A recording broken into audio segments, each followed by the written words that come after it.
ಎಲ್ಲರಿಗೂ ನಮಸ್ಕಾರ ಸ್ನೇಹಿತರೆ. ಜೋಗುರದೊಡ್ಡಿ ಕಬ್ಬಾಳಮ್ಮನ ದೇವಸ್ಥಾನದಲ್ಲಿ ಕೆಳಗೊಂಡದ ತಮಟೆ ಕಾರ್ಯಕ್ರಮಕ್ಕೆ ಒಪ್ಕೊಂಡಿದೆ. ಊರಬ್ಬ 8 ದಿನ ಇರುವ ಮುಂಚೆ ಜೋಗುರದೊಡ್ಡಿ ಗ್ರಾಮಸ್ಥರುಗಳು ಸೇರಿ ಚಿಕ್ಕದಾಗಿ ಕೊಂಡ ಮಾಡಿ ಹಬ್ಬ ಮಾಡ್ತಾರೆ. ಮನೆ ಮನೆಗೂ ಆರತಿಗಳನ್ನು ತಗೊಬಂದು ಕೊಂಡ ಮುಗಿದ ನಂತರ ಮನೆಗೊಂದೊಂದು ದೇವರ ಹೆಸರು ಹೇಳಿ ಕೋಳಿ ಒಪ್ಪಿಸ್ಕೊಳ್ತಾರೆ. ವಿಶೇಷವಾಗಿ ಈ ದೇವರಿಗೆ ಹಂದಿನ ಒಪ್ಪಿಸ್ಕೊಳ್ತಾರೆ. ಫಾರಂ ಕೋಳಿಗಿನ್ನ ನಾಟಿ ಕೋಳಿ ಒಪ್ಪಿಸ್ಕೊಂಡರೆ ಜಾಸ್ತಿ ಜನ ಇದ್ದರು. ನಾಟಿ ಕೋಳಿ ಮುದ್ದೆ ಸಾರು ತಿಂತಾಯಿದ್ರೆ ತುಂಬ ಸೂಪರಾಗಿರ್ತದೆ.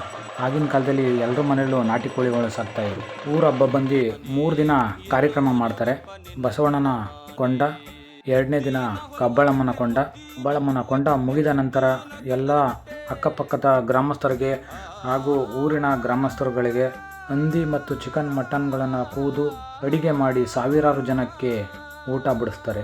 ಮುಂದಿನ ವಿಡಿಯೋದಲ್ಲಿ ಊರ ಹಬ್ಬ ದಿನ ಎಷ್ಟು ಹಂದಿ ಕಡಿತಾರೆ, ಎಷ್ಟು ಮರಿ ಕಡಿತಾರೆ, ಎಷ್ಟು kg ಚಿಕನ್ನು ಅಂತ ಹೇಳಿ ವಿಡಿಯೋ ಮಾಡಿ ಹಾಕ್ತೀನಿ. ವಿಡಿಯೋ ನೋಡಿ ಪ್ರೋತ್ಸಾಹ ಮಾಡಿ. ಜೈ ಜಾನಪದ.